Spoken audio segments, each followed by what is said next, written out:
Bonjour, moi Namosundi, comme promis, j'allais faire une vidéo pour répondre à celui qui m'avait posé une question sur une vidéo qui n'avait rien à voir avec le sujet, juste pour noyer le vrai sujet, quoi. Vous voyez? Ah, Betoba Congo, Chanzambia, tout ça là.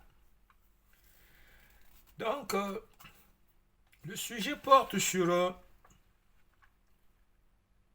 une réponse que je voudrais faire sur un internaute qui m'a posé la question, hein, qui m'a repris, oui, le déluge n'a jamais existé, alors que moi, je parlais du non-Zambi.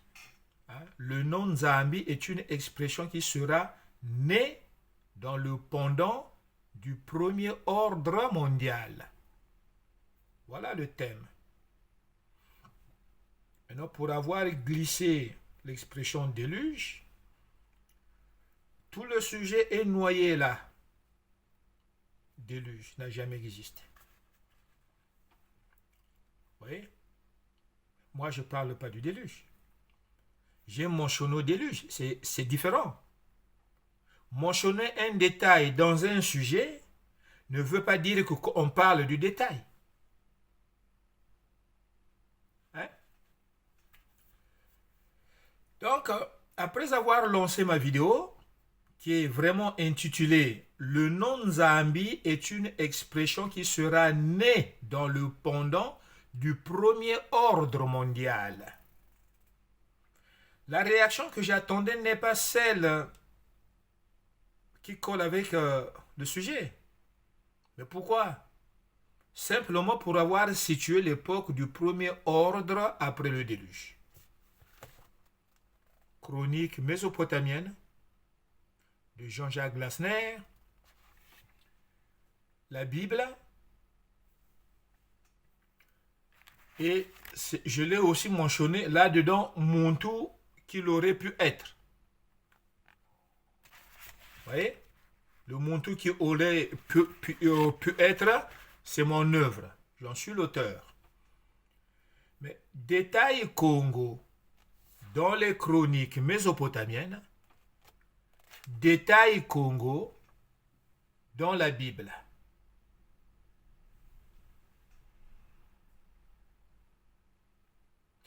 On nous rabâche que ce livre est pour les Occidentaux. Les Occidentaux qui sont en train d'effacer l'identité Congo vont fabriquer un livre dans lequel ils vont encore remettre les détails Congo. Mais qui est plus idiot que celui qui ne veut pas reconnaître qu'il est ignorant ou fanatique? Voyez, le déluge n'a jamais eu lieu. Voilà la réaction de celui qui va commenter une vidéo intitulée « Le non-Zambi est une expression qui sera née dans le pendant du premier ordre mondial. » Le déluge n'a jamais eu lieu. Patati et patata. Ouais. Or, moi, j'ai mis plus l'accent sur le titre. Je répète, le non-Zambi est le premier ordre mondial. Mais c'est gros, ça. C'est pas petit, ça.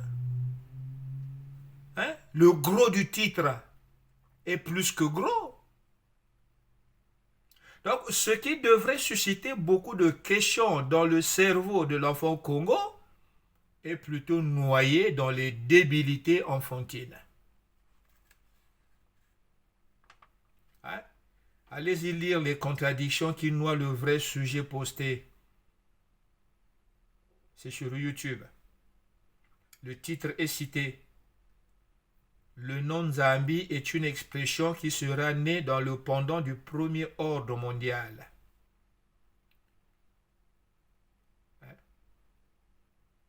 Donc, l'enfant Congo, on t'invite sur une table garnie pour remplir ton estomac affamé. Voilà que tu viens pour poser les questions sur l'origine et l'authenticité de la table qui ne doit sa valeur qu'aux mains qu'elle supporte. C'est pas idiot ça. Oh, le comble de l'enfant perdu dans la confusion. Le comble de l'enfant perdu dans la confusion. Le déluge n'existe pas. Il ne faut pas lire la Bible, c'est un livre des Occidentaux. Moi, je lui réponds, mais donnez-moi une preuve que le déluge n'a jamais existé. Hein? Après, il me renvoie à... Il faut lire le livre de Pierre Gnagnani, un occidental.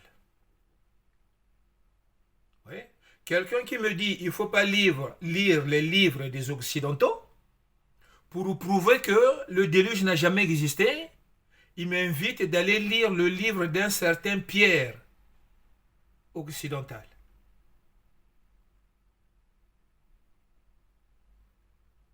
Qu'est-ce qui prouve que ce Pierre dit la vérité? Comme on me pose à moi des questions, quelles sont ses sources? Mais quelles sont les sources de Pierre? Donc Pierre peut être une source. Mais Moana Moussoundi ne peut pas être une source.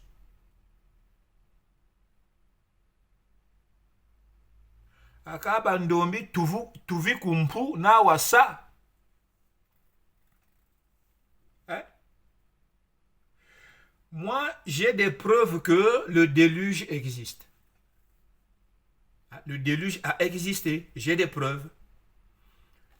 Chronique mésopotamienne dans la Bible. Vous voyez? Mais si on prend la page 139 des chroniques mésopotamiennes, chroniques mésopotamiennes de Jean-Jacques Glasner, présenté et traduit par Jean-Jacques Glasner. Vous entendez? Présenté et traduit par Jean-Jacques Glasner. Mais les originaux étaient écrites en quelle langue? On ne dit pas hiéroglyphe, non. On dit pictogramme. Pictogramme, c'est grec. Mais avant pictogramme, c'était pas Mangalanganza. L'écriture acadienne. Qui étaient les Acadiens? Bon, page 139, le déluge nivela. Après que le déluge eut nivelé, la royauté étant descendue du ciel, Kish fut pour la royauté. Qui a écrit ça? C'est Nimrod. Qui était Nimrod? Mudumango, le premier roi de la terre. Ontadjof a retrouvé le buste du premier roi de la terre. Où? En Égypte. Ce qui est faux. Le buste du premier roi de la terre ne pouvait pas être retrouvé en Égypte. L'Égypte n'est pas le berceau de la civilisation, mais l'Égypte est une puissance de la civilisation Congo qui commence en Mésopotamie. Le fondateur est Mudumango. Chronique mésopotamienne.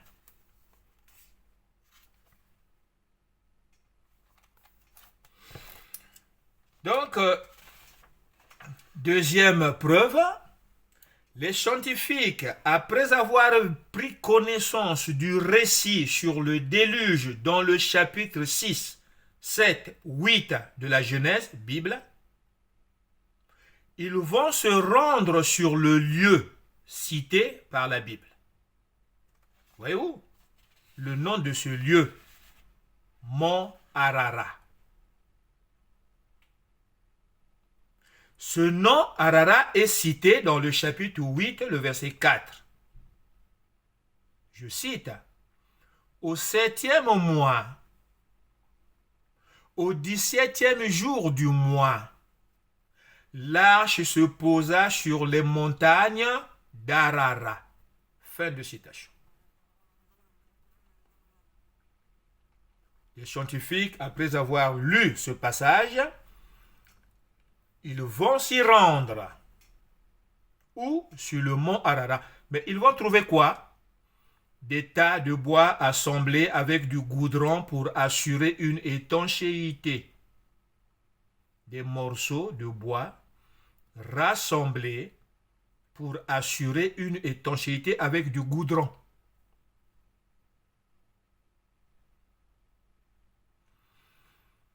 C'est quoi?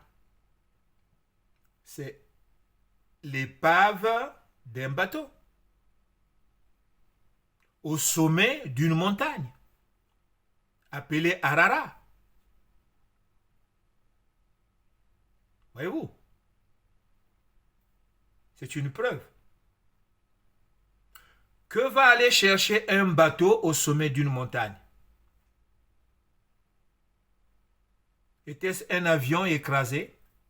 À cette époque-là, il y avait des avions.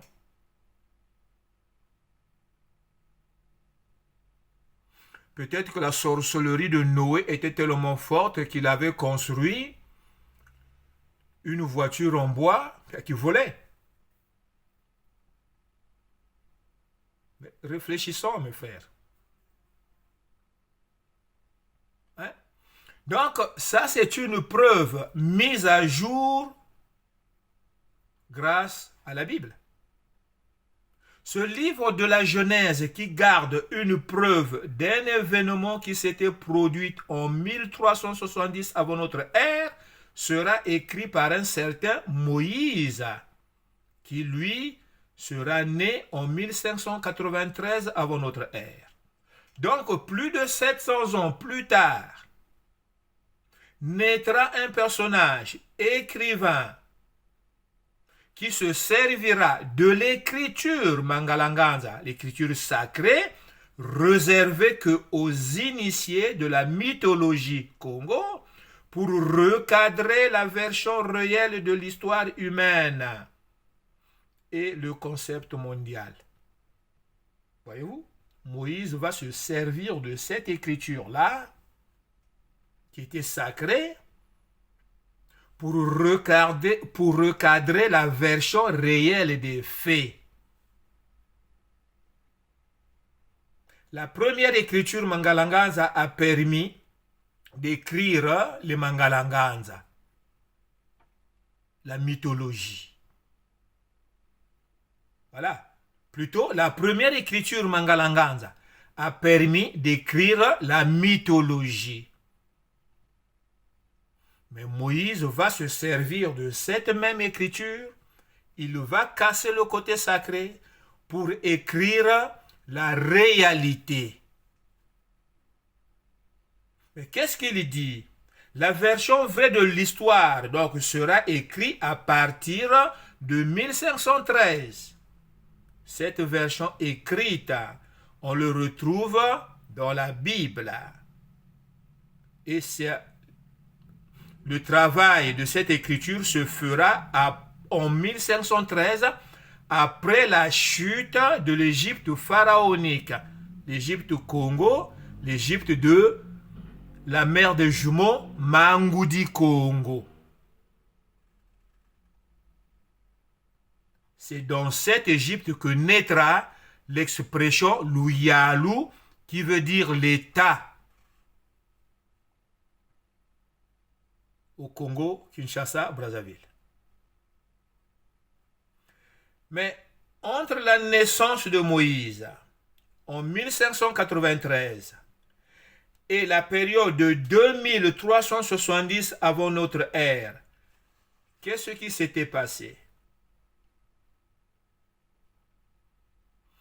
La Bible, toujours dans les écrits de Moïse, en Genèse chapitre 11, le verset 4, on fait mention de la construction de la tour de Babel. Nous sommes là en 2269 avant notre ère, après le déluge. Voyez-vous? Donc la tour de Babel est le premier monument architectural de la première civilisation menée par Mudumango Nimrod. C'est ce que nous venons de lire là-dedans. Nimrod fait croire à ses contemporains que le déluge, les eaux du déluge ont baissé, et là, Dieu fait descendre le fauteuil royal pour légitimer en fait sa position usurpée. Vous voyez?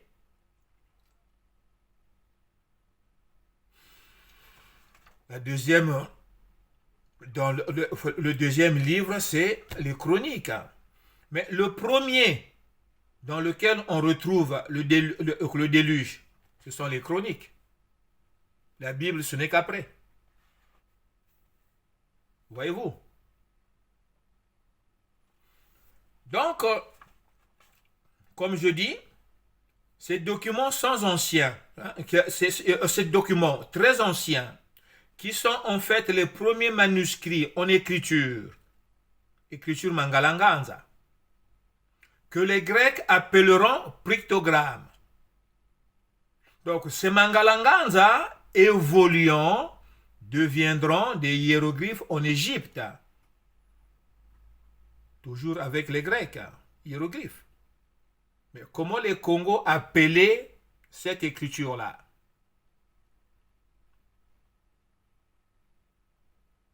C'est Mangalanganza. Voyez-vous? Les détails Congo dans notre mémoire collective. La Bible, c'est d'abord un livre d'histoire avant que ça soit repris par les religions. On peut parler de la Bible sans faire mention de la religion. Vous comprenez? On peut parler de la Bible sans faire mention de religion.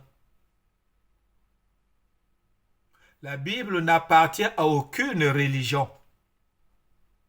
Mais les religions se sont servies de cette Bible-là pour endormir les peuples.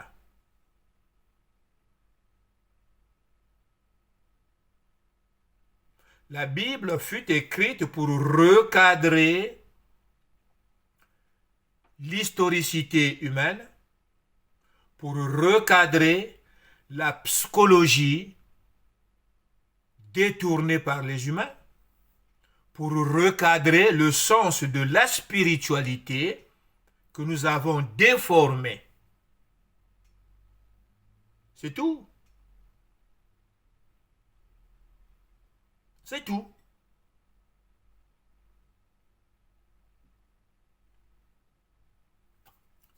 Alors, c'était là, encore une fois, Mwana Musundi. Détail Congo dans la Bible. Et qui est Congo? Et qu'est-ce que le Congo? Congo avec K. C'est une culture civilisatrice. Ce n'est pas un pays. Ce n'est pas un peuple. Ce n'est pas une langue.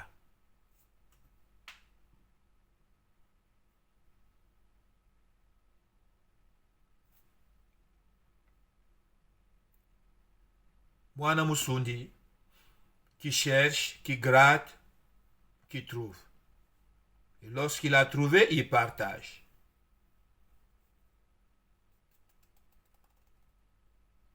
Allez, ciao, ciao.